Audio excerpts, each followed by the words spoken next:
Hello, my name is Acacia St. John, and I am your host for today's In Focus session. We are talking all things nice, and we have some special guests with us today. So we are excited to welcome our first guest, Rebecca Gilliam, Executive Director of the Wayne County Foundation. Thank you for joining us. Oh, thanks for having me. So we thought we might just start off with just a little bit of introductions. Tell us about yourself and kind of what you do at the foundation and what the foundation does. Sure. Like you mentioned, Rebecca, I'm here at the foundation, and we are an organization that really helps to connect donors with their philanthropic legacy and interests. So we're really trying to help a multitude of nonprofits based on the interests of the folks in our community. I love it. Grant making, scholarships, community engagement, community leadership are some of the areas that we work in. And then on the flip side of that, we also support nonprofit organizations, helping them to achieve sustainability. How can they endure over time and shift to meet the needs of their audience and their mission? Great. So NICE. NICE stands for Neighborhood Involvement and Community Engagement. Can you tell us how this program came to be? So we embarked on a community listening, I would say, needs assessment from the foundation's perspective. We have a strong relationship with Lilly Endowment. Actually, most community foundations in Indiana do. And they really challenged all of the community foundations across the state to figure out ways they can be more directly involved in leading the community and championing activities and needs-based assessments, so that we're really trying to address larger issues within our community. So as we worked through that needs assessment, one of the areas of interest for our community was really this idea of quality of place, thriving neighborhoods, thriving downtowns, and the NICE program was born out of that as an approach. I'll say an approach for individuals and neighborhoods to come together and really try to figure out how they can improve their backyard right where they live. So in your opinion, Rebecca, what makes the NICE program so special? Well, I think it is that we're working with the neighborhood individuals and families. We're really asking our neighbors, asking our communities across Wayne County to be an advocate, be a champion for bettering where they live. So I think that's really great, because it becomes a grassroots effort. We can bring resources, tools, even some funding, and partner that up so that change can happen, but it's happening with the community's involvement. It's not something being done to a neighborhood, to a group. They're bubbling up the kind of work they want to do to make a difference. So we also understand that the NICE program was countywide. You had more than 20 individuals who completed that program.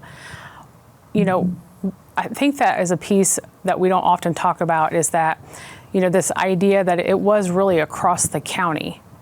Yes. Well, and that's really important to the foundation. The foundation is countywide. We're the Wayne County Foundation. So it is critical to us that we seek involvement across the entire county. It's not just the neighborhoods right here in Richmond, it's all of them. And we really believe that as all of our towns and our neighborhoods are strengthened, we have a much stronger Wayne County that attracts new business, new residents, activities, and really everybody is uplifted in that process. And so with a grassroots, you mentioned that it was a grassroots kind of initiative. I think sometimes there's also some ownership that comes along with that.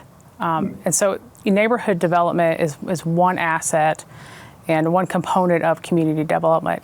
Can you talk just a little bit about community development in general across Wayne County? Oh, goodness. Well, you're right. One piece is working with an individual or maybe even a couple or a small organization that's trying to do good in their backyard. We also see that we've been also working with our main streets. We see that they are vital to the growth across our county, and also that idea of attracting more folks to live here, play here, work here. So that's also very important. Great. So tell us, you mentioned it earlier when you spoke a little bit, but tell us a little bit more about quality of place and what that means and kind of how the NICE program fits into that. So again, the Community Foundation has always had a really strong interest in ensuring that Wayne County is a quality place to live. We want our residents supported. We want our organizations to be able to deliver their missions in service to the community. Strong schools, strong activities. Our arts and culture scene is amazing. So quality of place in our needs assessment and that research that we were able to see is definitely on the minds of our residents. It's really important. And so with the work that we do here at the Community Foundation and understanding that's the interest of our community, it becomes a really top priority to improve quality of life across Wayne County so that we can help to move that needle on increasing population, increasing the income of our residents, ensuring that they have great places to visit, great places to live, increase that housing availability. So these are all interconnected, and quality of place can't be overlooked. Thank you. So you also just talked about, from the community needs assessment, some of the results that came out of that.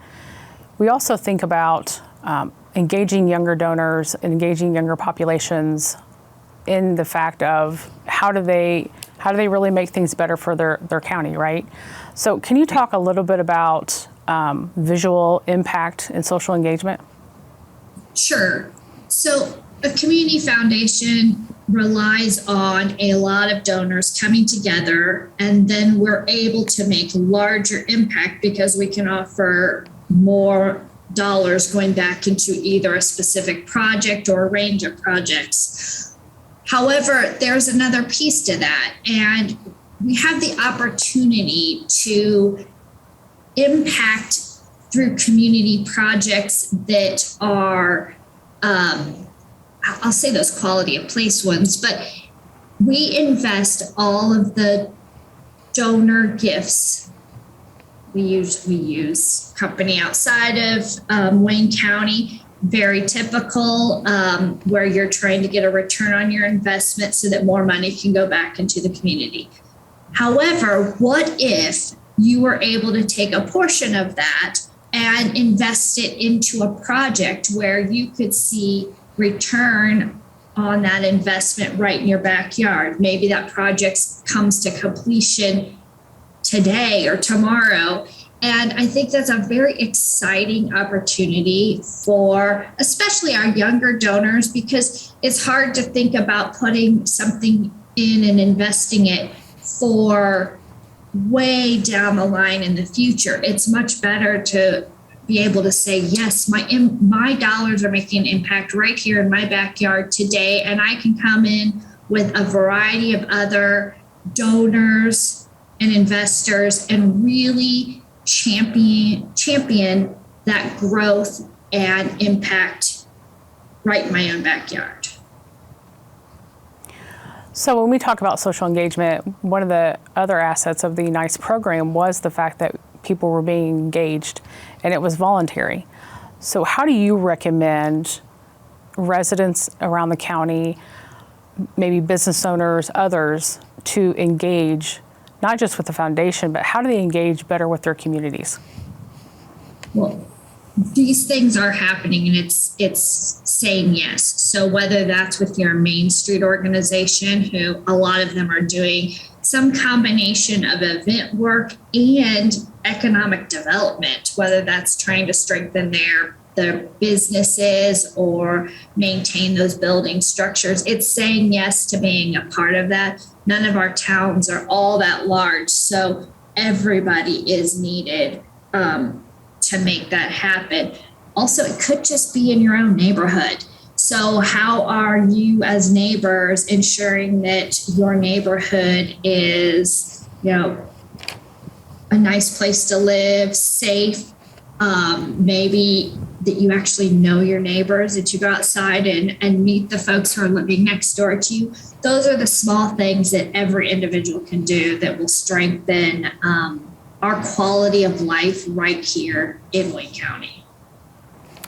How does sustainability play into community development and maybe even the NICE program?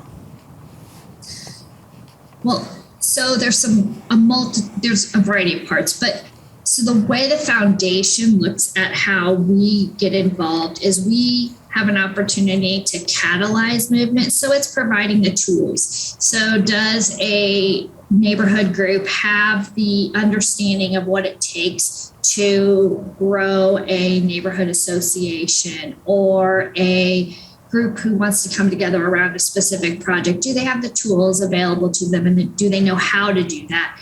Then sometimes it does take resources. Is there a grant that could be awarded that allows a group to do something and really make forward movement? That's another way that a group can be sustainable. And then it's our role with Forward Wayne County and the foundation to keep talking about it, to keep putting this at the forefront, that we do believe that quality of place and this idea of neighborhood and Main Street development is really critical to a vibrant county. You also spoke a little bit about community leadership. Tell us about the foundation's role in community leadership. Sure. I kind of talked a little bit about this when in our partnership with Lilly Endowment. They've really been challenging community foundations. We have been really good over time at awarding grants, awarding scholarships, really reacting to the needs that are brought to us. And there's certainly an important role for community foundations to play in that space. However, we are oftentimes viewed as a trusted, neutral partner that can convene and, I'll say, even move forward much larger community identified projects. And that's where the role of Forward Wayne County, and that is the Wayne County Foundation's community leadership. We've been calling it kind of the leadership wing or leadership arm, but it's the project that is specifically focused on community leadership in Wayne County. And we feel that it is so important that there is a voice that is championing and moving that forward and bringing people together, that we are supporting that work every day. So how does the community development work tie to the work of the foundation? You talked a little bit about it, but is there something more you want to expand upon?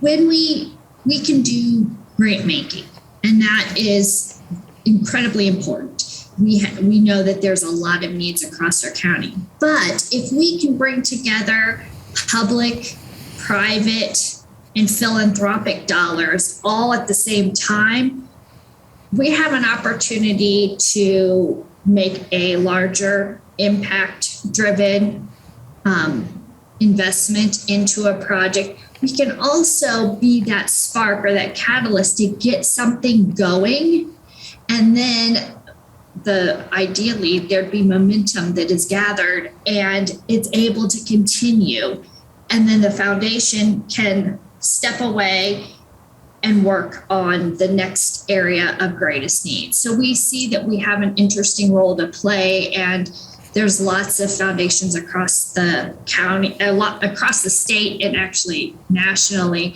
that are really trying to use the dollars that have been entrusted to them to really help build strong, thriving communities, whether that's county or a city. For us, it's a county that we want to help be a part of making it strong and vibrant for years to come. Great, thank you. So you also talked about, NICE came out of the Lilly Endowment. Do you foresee continuing with this program, continuing with these kinds of programs? What are your thoughts on that? Well, I think it comes down to need. So this program has really been very effective. We've worked with a number of organizations and individuals, and I'm very excited to see the projects that are born out of it and how those grow and continue over time. But I do think that there is an opportunity to not only redo the NICE program in the future, but maybe even widen that net a little bit. And there are other organizations, specifically our nonprofit community, that I think could benefit from engaging in this kind of work, because even our nonprofit community, those businesses are not in isolation. They're within a wider community. And how does that work? I think there's probably even an opportunity even wider than that with our business community, but not sure. Again, we want to be driven by the needs of our community. So I think that'll take a little bit of time to determine how that fits and grows moving forward. You mentioned your nonprofits, so I want to take a few minutes just to kind of switch over and talk about some of the changes that the foundation is making in working with nonprofits. Would you like to speak to a little bit about that? Sure. It actually, this all goes hand in hand. We really, impact is the key word.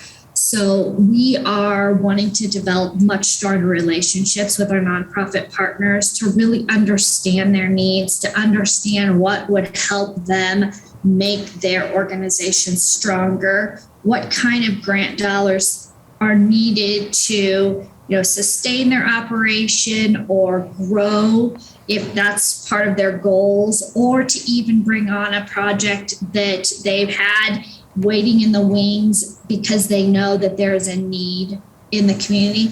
We want to become much better at looking at all of those and being able to award those grant dollars that will make a difference in the areas that our nonprofit community needs. But not just for the nonprofit itself. It's really how are they serving the audience that they need to based on their mission.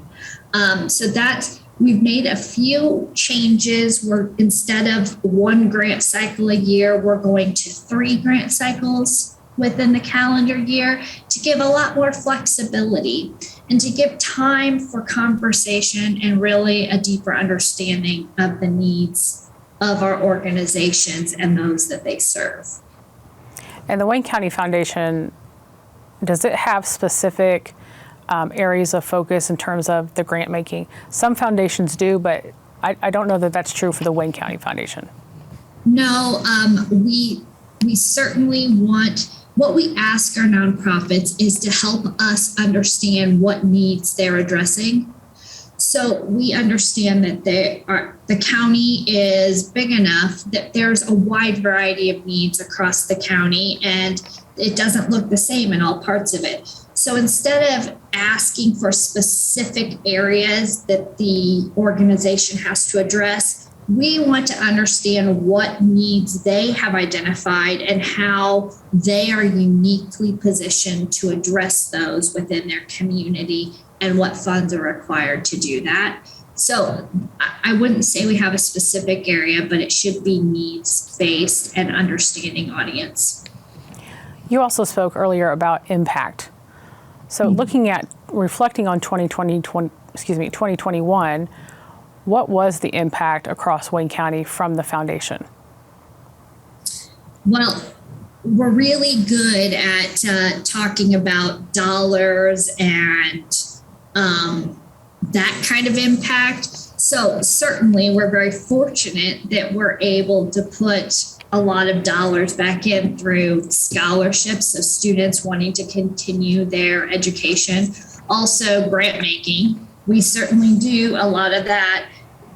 All said, grants and scholarships, we put about $2.8 million back into the community.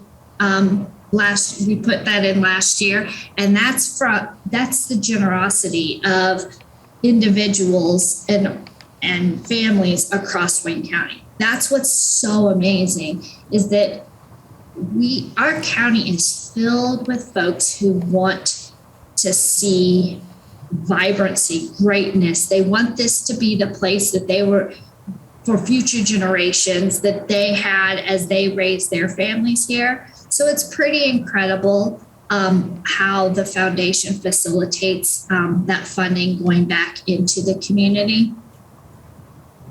Great. So if we were to ask, if someone's interested in working with the foundation or getting in touch with you to talk about maybe some of their philanthropic wants or desires, how would they do that? They call me, email me. I am thrilled to talk with anybody on both the donor side and the organization. I want to hear both. I want to hear what you're passionate about and how you see providing charity back into the community. We're really trying to better understand what gaps and needs there are, what's not being met, where are things falling through the cracks. So we say our door is open. We love to have conversations about this. We feel like that's the best way to learn, is to sit down and listen and hear your story and understand what your perspective is. And then are you going to be doing any sorts of events around the county or anything like that? We are. We are going to be hosting some donor and friend events. We typically host one in the middle of the year, and that we celebrate all things Wayne County Foundation during our summer celebration. But it's really important for us to get out into the county and learn more about what's happening in all parts of Wayne County. So we're going to be hosting an event in Hagerstown this spring, and then we'll have another event in another part of the county this fall. So again, our goal is to hear family stories, hear individual stories, find out what makes each part of Wayne County special, what the needs are, and really see how we can support those areas and individuals moving forward. So we are going to be finishing up here in just a few minutes, Rebecca, but you've been talking about, we want people to know, we want people to hear the stories. Can you give us an example of one of your favorite stories that you've had since your time being at the foundation, of someone of someone who has said, this is kind of this is what I would love to see in the community, and kind of how that's celebrated? Well, I'll tell one story of an individual who grew up in Wayne County. She no longer lives here. She remembers as a high school senior, she was trying to figure out what she was going to do. And she earned a scholarship that allowed her to continue her education. And it was in the area of science, STEM, science, technology, engineering, mathematics. So it was in that vein, which in her generation, she was in the minority being a woman. So fast forward to about 18 months ago, and I received a call from her, and these memories were so strong for her that she wanted to have that same opportunity given to another young woman in a similar situation who is really hoping to expand her education and go on in the field of science. And we were able to make that happen. And she now has a significant scholarship available that is, I'll say, it'll be transformational for the person who receives it. It will take a huge burden off of them. And the idea of it born out of her gratitude for what was offered to her when she was 18. And now she's looking back and understanding how meaningful that was and offering that to future generations, I think is why I'm excited about the work that the foundation can do. And that's in the education vein, but we have donors who are that passionate about social services, about, growing our workforce. So it's across all segments, and the stories behind those gifts are really amazing. And I think we could probably tie it back to that neighborhood involvement and community engagement. So it was that social connection that really helped her develop herself, and she wanted to give it back. So we appreciate that story very much. So Rebecca, thank you so much for your time. We appreciate just learning more about the NICE program, but really learning more about the foundation's role in community leadership and what that can really look like for Wayne County. So we thank you for your time. Thanks for joining us. Thanks for having me. And next up, we have another set of guests joining us. It will be Sharrie Harlin with Reid Health Community Outreach and Paul Lauer with the Boys and Girls Clubs of Wayne County. We'll see you soon.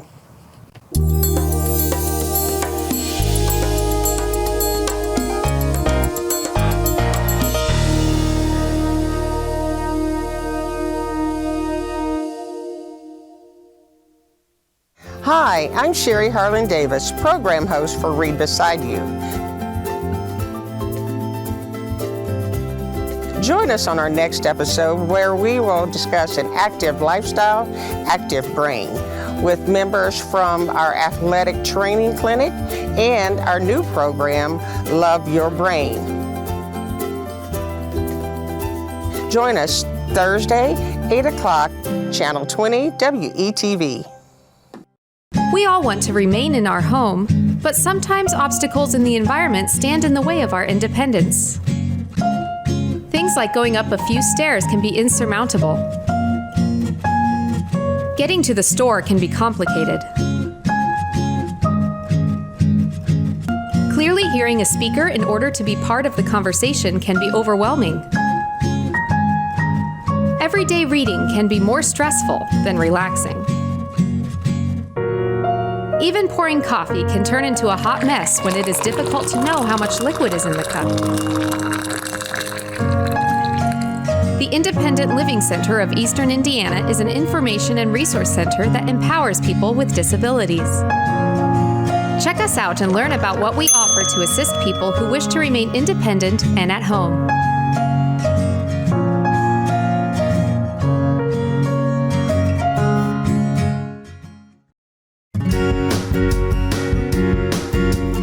I'm Tamara Brinkman, host of The Third Sector. Joining me for this month's episode, Teresa Clemens from A Better Way and Bryce Johnson from American Red Cross. And an arm around somebody that's experienced, a tragedy and really walk through the recovery process and get them back on their feet. So. You can find us Thursdays, 8:30 p.m., Channel 20, WETV.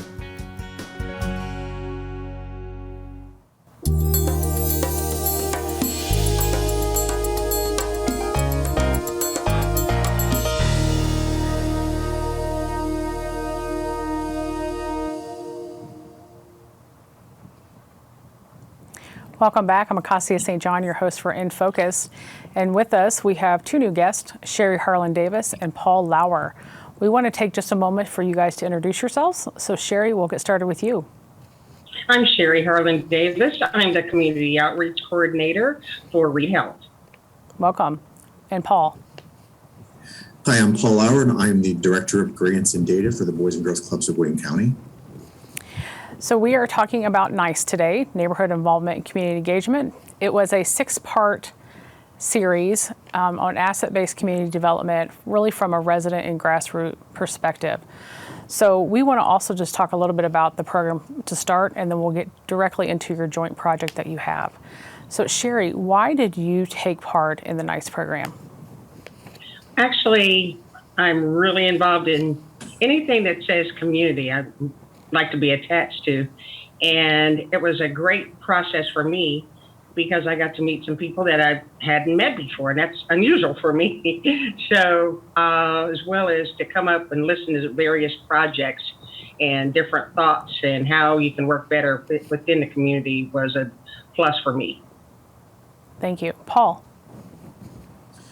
For me, I am typically have my head buried in grant fundraising, and that's for other folks to actually run programs. But I've been involved in a couple of events with Forward Wayne County, and I like the grassroots approach.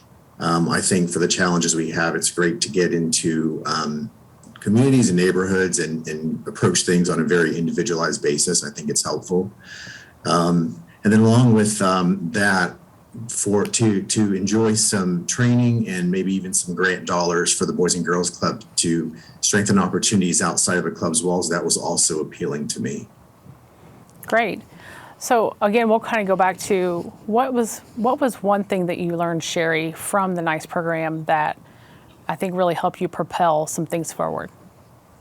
That often, because working at Reid, I'm covering 8 counties in 2 states, and just within Wayne County, there's just so many differences and different approaches, and so that was probably the biggest thing I learned. Often people hear Wayne County, they only think of Richmond, and we're so much bigger than that. We are considered more of a rural area. So we also, to work with people from other parts of the county was a really eye-opening experience for me. How about you, Paul? I learned that there is a lot of value in people in our county and in resources and partnerships, which is, again, a different perspective from grant dollars. And I think that it helps us in achieving our mission when we can work with partners. Because we all know that individuals and individual organizations, in order to attain the missions they have, it's imperative that the community focus is kind of the same. So for us to achieve what we want to achieve for youth, it means we need to have healthy adults and healthy communities and well-being across the board. So I learned that there are many resources out there beyond what I have been using that would help us achieve that. Great. So Paul, maybe you could take just a moment to talk about the Boys and Girls Club of Wayne County and their reach across the county. So Boys and Girls Clubs of Wayne County has been around since 1957, and we've obviously been through a lot of changes during that time. Currently, the club has 5 locations throughout Wayne County, and we serve about 1,400 members, and that's down slightly due to the pandemic, but we're now seeing those numbers begin to rise pretty dramatically in the last couple of months. So we hope to get back up to a level of about 2,000 members. And we serve in those 5 clubs about 520 members per day. And those clubs are located on L Street in Richmond at the First Bank Club of Richmond at the James M. Townsend Memorial Center, the McDaniel unit on the west side of town on West Main Street. We have a club in the Hagerstown Elementary School, and then we also have a new site. In addition to the First Bank site that we just opened this year, we have a new site in the western part of the county serving the students in Western Wayne. That's great. So we wanted to talk a little bit about today your joint project between the Boys and Girls Clubs of Wayne County and Reid Health Community Outreach. So could you tell us a little bit about your project? Paul, I'll start with you first, and then Sharrie, you can expand upon that. So what we're doing with the NICE funding that we receive is we're installing 2 placements at 2 of our clubs. We're installing a free library and also a community pantry at the First Bank Club in the James M. Townsend Memorial Building. And we'll also install a free little library at the McDaniel unit. And the purpose of those will be to serve anyone in the community really who wants to exchange library books, give or take books, or anyone who might have a need in the neighborhood around the First Bank Club for non-perishable foods. We will support the library through donations from some of our various organizations and through local partnerships with Every Child Can Read and the Morrison Reads Library. And at each site, we will build a bench for seating that will be built by the teens from the club with the help of the Women's Workshop of Richmond. And we also, Sharrie will probably tell you more, but we've been fortunate to be able to partner with Sharrie so that we could also have a community fair to unveil the site at the First Bank Club, and also have the support of the Mount Olive Baptist Church to help with the community pantry there. And then also we'll host an event at the McDaniel unit to unveil the library at that site as well. Sharrie. Okay. I wanted to add in that I'm a member of Mount Olive Baptist Church, which is directly across the street from the First Bank unit. And so when we were talking about the food bank for non-perishable foods, I reached out to our pastor, and we were going to make that as part of our outreach and from the church. So this way, our various auxiliaries will take possibly a month, and that particular month will make sure that there's food that people can pick up in it, because we already we do a free food feeding for the community on Tuesdays. But that's eat-in. So this can be for families that would need like some extra food to stretch their budget. Also, we are going to include working with the Richmond Housing Authority, because both locations have public housing within them, with the McDaniel unit as well as the First Bank unit. So we want to make sure that they're included as well. And I'm really excited about the resource fair, where we plan to have some, of course, we're going to have some things from Reid Health, especially like from our wellness department, making sure people have information. But then we have planned to work with some other organizations, such as like NATCO Credit Union, actually First Bank. We'll have different tables of information so people can learn about some various resources that they might not have come. The one thing I wanted to add in, when this entire project states grassroots. And so within Reid Health System, I'm known as the person that, for lack of better terms, I am like grassroots marketing out there in each individual community. So this just really aligned with what I do on a day-to-day basis. Thank you. So tell us just a little bit about why were the First Bank unit and the McDaniel unit chosen for this joint project? Paul, we'll start with you. Okay. So the McDaniel unit was established in 2018 for the clubs of Wayne County, and the First Bank Club was established just this past year. So we really want to focus on reaching into those neighborhoods a little more deeply. As Sharrie mentioned, they have a strong need in those communities, and those clubs have done a really good job of growing membership for those two areas.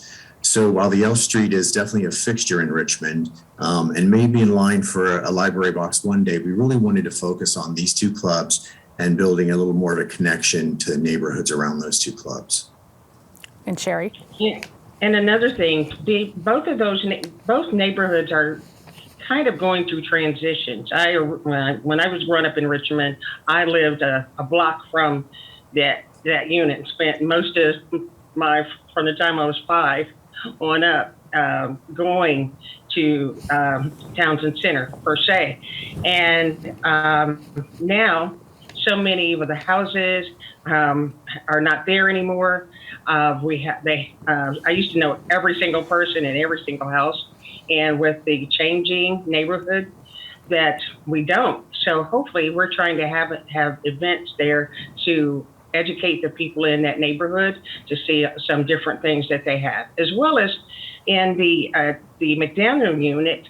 I know from the West Side standpoint from some of the houses, a lot of people are retiring. Now there's coming new younger families that might not be aware of the options that are at the McDaniel unit. So as both neighborhoods, their demographics have changed, we want to make sure people are aware of the options and the different opportunities that are at each club. Sharrie, this will be for you specifically, but so Reid Health Community Outreach and their purpose of trying to reach really all the residents across your entire service area, right. Specifically thinking about those two areas of the community, oftentimes they may not have the connections available to them to be able to have some of those resources. So can you just talk about the importance of what that resource fair could be to the residents in both of those neighborhoods? Correct. So, for instance, the resource fair, for instance, actually having the first bank can be there so people can open up a checking account, find out resources, the different things that would be there, as well as some of the other vendors that will be located there. Maybe people could also, the housing authority will have a table and say that there's openings in both near the McDaniel unit as well as the First Bank unit that they can actually find a place to live. And also, for my main focus will be, of course, access to health care, where people will have the opportunity to sign up for health insurance. We plan to have our wellness department there. Hopefully, we'll have some other offerings. And so people can find it, so it'll be right in their neighborhood, and they don't have to go anywhere to get that opportunity, and introduce them to something they might not have known existed. Sure. Community spaces seem to be, specifically near the Boys and Girls Club's location, seems to be kind of a newer idea, Paul. Can you tell us a little bit more about why these spaces are important around the units? Yeah, sure. Something we've definitely learned through the pandemic is that barriers many students have to learning are being eliminated. Whether it's transportation challenges, access to internet, or just individual circumstances. Many youth, and especially youth from underserved populations, went into the pandemic with disadvantages and then found themselves with really no choices or no opportunities for how to shift during the pandemic. So here at the Boys and Girls Club, and certainly across the community, it seems as if there's a new ownership to have to think about how do we address the barriers. We want to do better for our kids in so many ways, but we have to get through the barriers, especially with the pandemic, and we have to do a better job of getting children ready to learn. So the pandemic was kind of a blessing and a curse in the way that it did that for us. But the result is it's now showing us that we need to think of other ways that we can serve our communities. And that means meeting families and youth where they are. And that may mean outside of the club. So we have to kind of stretch our own imaginations about how we're going to do better for our kids so that they can recover from some of the effects of the pandemic. And that, to me, that's a new template to use going forward. The pandemic showed it to us, but it's a new template for going forward to do better. Sharrie, what are your thoughts on that? And definitely agreed. And as we are learning more and more about the effects of the pandemic and how people need to get information, one of the good things about like each one of the clubs, and they're having access to just computer information. We learned that very well at the hospital, where people learned all about telehealth. And when people couldn't come in just to keep them safe, then we were doing a lot more physician visits through your computer. So we tried to learn a lot of new things that way. And so this will help as we progress into the individual neighborhoods and to see what they actually need. So Paul, can you also just talk to us a little bit about your Keystone Club? So one of the things that we were excited to learn about during the process and kind of learning more about your project was about the Keystone Club, and then kind of how are you going to utilize them in this project? So our Keystone Club here at Boys and Girls Clubs of Wayne County consists of any of our members over 13 who wish to be part of the club. And for the most part, that's typically most of our teens. And Keystone Club does a number of things. We certainly look for opportunities to have our team members go out into the community, look at some potential job shadowing. We bring a lot of speakers in to talk to them about careers and education. But a real big component is being involved in the community. Our teens typically track hundreds of hours in community service during a typical school year.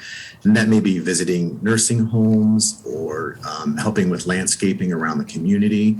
And particularly for this project, they are going to actually build the benches that will be placed next to the libraries. The Women's Workshop of Richmond will help them kind of with the design and the plan and getting started, but the teens will actually build those benches. They'll also decorate, and we've been fortunate to find our way through to some of the old plate and paper boxes. They'll also decorate those boxes and prepare those to be the libraries. And beyond that, they're even going to be charged with maintaining those areas. So they may do some weed pulling or refresh the paint, check to see if the books are stocked and or if there's any issues with the food pantry. So we intend for this to be something that at some level the teens own. And that goes right along with the kind of ownership, the kind of character we try to build through the Keystone Club. Another thing I wanted to add that we're going to, when we decide we were going to have some door prizes, and we're going to let the Keystone group vote to see what kind of prizes that we should have. So as we try to get more youth, they would know a lot more than I would what would interest people. So that's another way we plan to utilize the Keystone group. So just from your perspectives, Sharrie, we'll start from you. What has been the reaction from your Keystone Club? I mean, it sounds like you're getting them involved, and Paul, you spoke of ownership. So kind of what's been their initial reaction with that a little bit? I'll speak to that because I'm not sure Sharrie has seen or heard much about that yet. But since I'm here in the clubs every day, there's quite a bit of excitement. The kids have a conference this year. I'm pretty sure it's out in California. So that's going to be something that they're going to like to be able to take with them and say, hey, look, this is something that we've done in our community for our clubs. And they're always looking for opportunities like this. This is a little bigger scale than something they would do for a typical week or a typical month as far as their objectives. So they're excited kind of about the breadth of this project. And Tracy, who is the director for programming here that leads the teens, is also very excited to have the teens involved in something this constructive.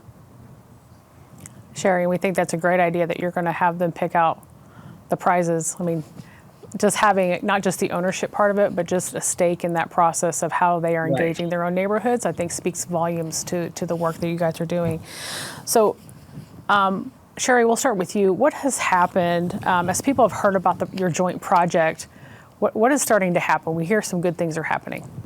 Yes, they well, excited just within the church and saying this is what we're going to do, because as we know, so many churches that are skewing a lot older. So it's like we need to be outside. We need to do things that let some of the younger people know what we're doing, and so there's some excitement to be out in the community, not just within the four walls. So that's been exciting, and I've had fun just sharing this idea within Reid, and then different departments just approaching me before I usually have to volunteer them. And this time I don't have to, because people are saying, well, put that date on my calendar and let's see how we can go forward. And Paul? Like I said, I usually raise the funds and watch someone else do the project. So it's been interesting for me to be involved in this, because I would ask a question or go down a path, and immediately I would have 2 and 3 and 4 resources, and I'd get an email from someone I left a voicemail for that would say, here's 3 people to call. And before I knew it, the prospect of doing the things that are part of the project became, they just fell right in front of me. So it was great to see that.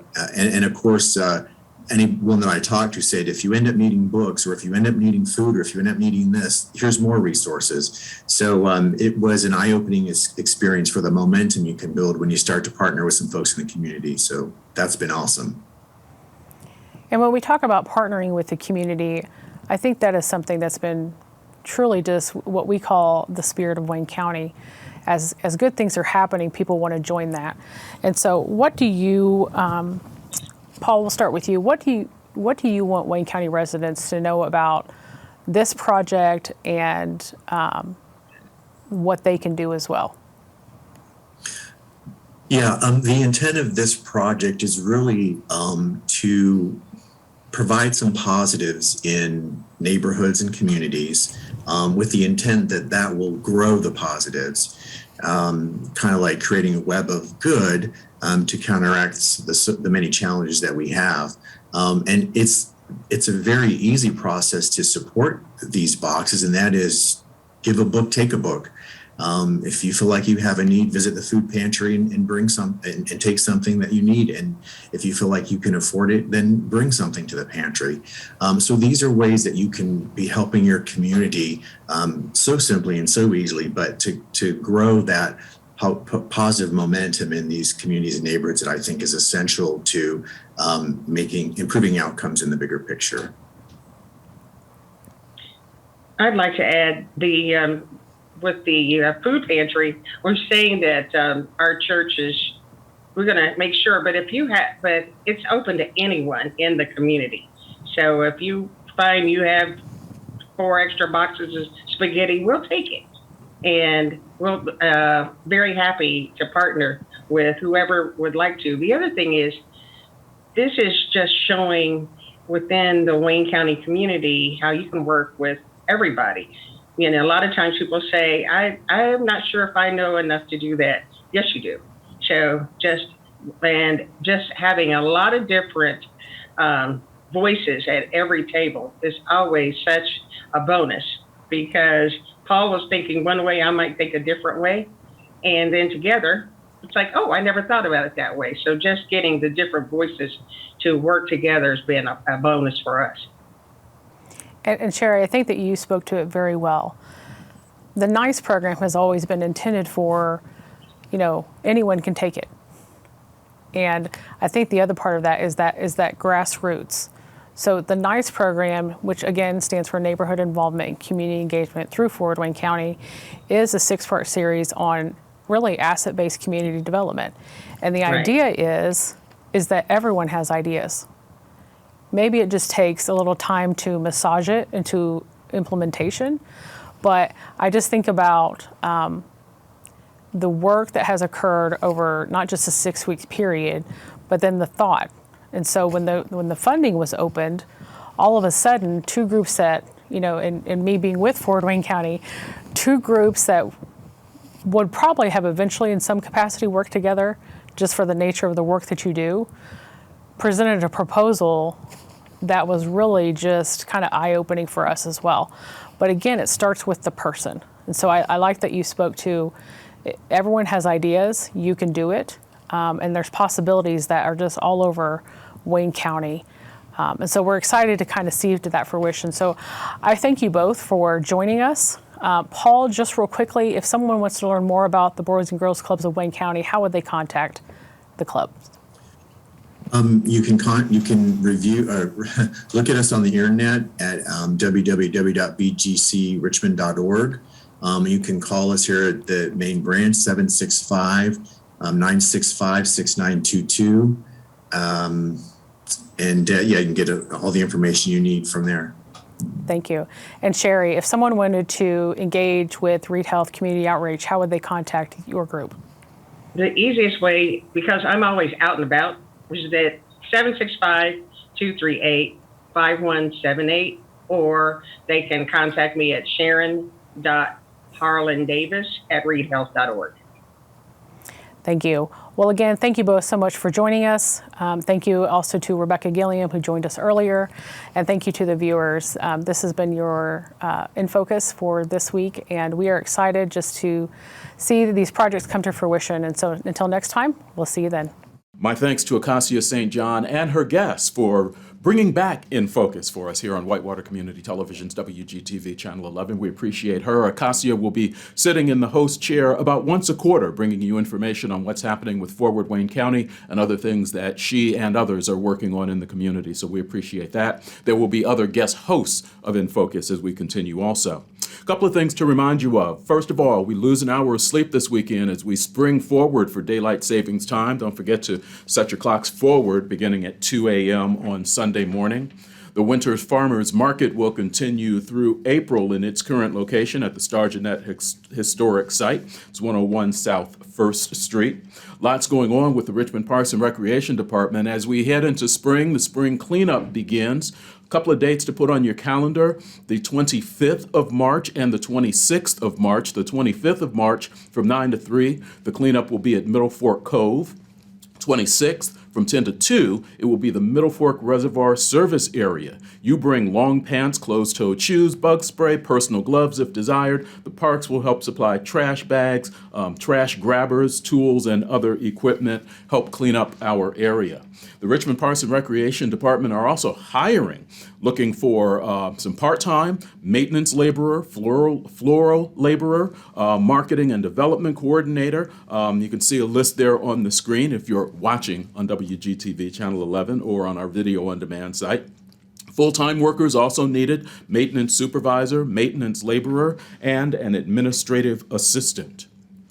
Dwyer Community Center presents Lunch and Learn Backyard Composting, co-hosted by Amy Alka, the Randolph County Purdue Extension educator. That's happening March 22nd from 11:30 until 1. Join us for a lunch and learn opportunity. You can learn about the benefits of diverting food waste and an introduction to begin composting at home. They need an RSVP on this, so the number is 765-488-2928. The Chamber of Commerce is having their 535 anniversary celebration. That's happening on St. Patrick's Day. That's at the Elks Country Club. Reach out to the Chamber of Commerce if you need more information. Richmond Civic Theater continues their 21-22 season. Mark this on your calendar. This ought to be a fun show. Looking for You're a Good Man, Charlie Brown, March 18th through the 20th, and then the 25th through the 27th. Definitely check that out, and to gorct.org if you need more information. Coming up on next week's In Focus, it's back, but I'm taking another week off. We're going to turn things over to Stephen Hayes Jr. and one of his board members, Ann Herman. They'll be talking about Hayes Arboretum as well as pollinators. So join us next week for another In Focus on WGTV.